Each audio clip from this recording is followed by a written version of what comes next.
మాట్లాడుతున్నారు కాదు రామారెడ్డి గారు ఒకటి మీరు ఎంతైనా చేయండి బీఆర్ఎస్ ఎంతైనా తంటాలు పడినివ్వండి దిలీపాచారి గారు క్లియర్ చెప్పారు సరే కపిలవయ్య గారు కూడా నెంబర్ చెప్పారు రెండు కలిపి మీరు కన్క్లూడ్ చేయండి ఇప్పుడు ఎవరు కాన్ఫిడెన్స్లు వాళ్ళకు ఉంటాయి ఎవరు ఆపుదామనుకున్నా ఎంత కాన్ఫిడెన్స్ బిల్డ్ అయినా 400 దాటి తీరుతాం అనేటటువంటిది కాన్ఫిడెన్స్ డిస్ప్లే చేసినప్పటికీ కూడా ఈరోజు ఇంకొకరి మీద ఆధారపడేటటువంటి ప్రభుత్వాన్ని ప్రజలు నిర్ణయం చేశారు కేంద్రంలో బీజేపీకి సొంత శక్తితో నిలబడేటటువంటి పరిస్థితి వాళ్ళది లేదు దినదిన గండం లెక్క వాళ్ళ బతుకు ముందుకు సాగుతూ ఉంది కాబట్టి వెస్ట్ బెంగాల్లో ఎస్ఐఆర్ ఎట్లా తీసుకొని వచ్చారు 90 లక్షల పైన ఓట్లు ఎట్లా డిలీట్ చేశారు తర్వాత 40 లక్షలు ఎట్లా యాడ్ అయినాయి తర్వాత ఓట్లు వేసుకున్నటువంటి ఈవీఎంలు ఫైర్ యాక్సిడెంట్ అయ్యి ఎట్లా తలబడిపోయినాయో అందరికీ తెలిసినటువంటిదే అట్లాంటి పొరపాట్లు అక్కడ జరిగినాయేమో ఇక్కడ రేవంత్ రెడ్డి గారు ఇక నేను దాంట్లో మళ్ళీ చెప్పాల్సినటువంటి అవసరం ఈ సంగతి మోడీ గారికి కూడా తెలుసు కాబట్టి వేదిక మీద రేవంత్ జీ ఆప్ హంసే జుడ్ జావ్ అని చెప్పి మాట్లాడిండు బీజేపీలో మీరు అడిగినటువంటి ప్రశ్న కరెక్ట్ ఆడ బీజేపీలో నాయకుడిని బట్టి మాది రాదు సార్ అని అంటే కనీసం ఆడ నాయకులలో కనీస శక్తి సామర్థ్యాలు అనేటటువంటివి ఉండే ఓకే కొత్త ఈక్వేషన్స్ వచ్చినప్పుడు వాళ్ళు కొత్త ఎక్స్పెరిమెంట్లలో సక్సెస్ అయ్యకుండా వచ్చినటువంటి మోడల్సే వాళ్ళు చెప్పింది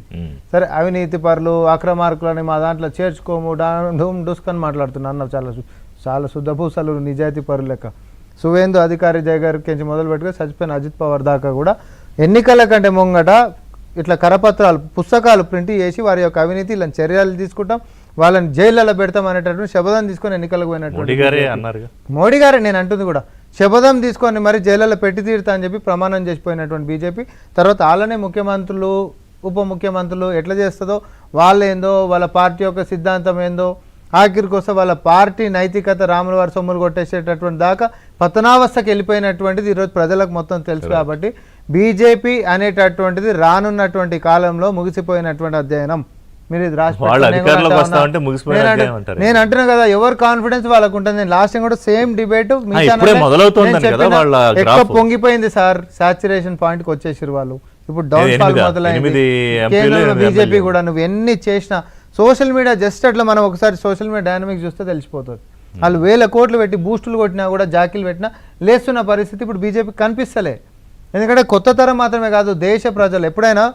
నీకు కమ్యూనల్ అనేటటువంటి పొలిటికల్ యాంగిల్ ఎప్పుడు నడుస్తుంది అంటే కడుపు నిండా తిండి ఉన్నప్పుడు నడుస్తుంది డొక్కెండుతుంది అనుకోండి కమ్యూనల్ యాంగిల్ రాదు ఇక అప్పుడు సర్వైవల్ మాత్రమే కనిపిస్తుంది సర్వైవల్ యాంగిల్ అటర్ ఫ్లాప్ అయినటువంటి బీజేపీ రోజు జవాబుదారీతనం లేక ముఖం చెల్లుబాటు కాక మీడియా ముందు కవర్ రాక పేపర్ లీకేజ్లకి మొదలు పెట్టుకుంటే పసిపిల్లల సాగు తెలంగాణలో పొలిటికల్ ఫైట్ లో బీజేపీ లేదా బీఆర్ఎస్ తో నేను అదే అంటున్నా కదా వాళ్ళు ఛాలెంజ్లు చేస్తే మేము ఛాలెంజ్లకు ఒప్పుకున్నాం మరి కనిపించినటువంటి దాంట్లో అంతో ఎంతో బీఆర్ఎస్ వాళ్ళన్నా డ్రామానన్నా చేసారు అలా పార్టీ ఆఫీస్ కాడికి వచ్చి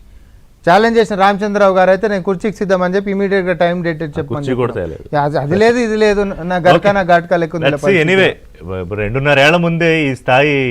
పొలిటికల్ హీట్ కనిపిస్తోంది చూద్దాం రానున్న రోజుల్లో ఎలా మారుతుందో మా కపిలవయ్య దిలీప్ కుమార్ గారు చెప్పినట్టు ఈక్వేషన్స్ ఎలా మారుతాయి ఎవరు ఏ పార్టీలో ఉంటారు ఎవరు ఎన్నికల నాటికి ఏ పార్టీ నుంచి రిప్రజెంట్ చేస్తూ ప్రజల దగ్గరికి వెళ్తారనేది మనం let's wait and watch thank you Kapilavayya Dileep Kumar గారు దిలీప్ ఆచార్య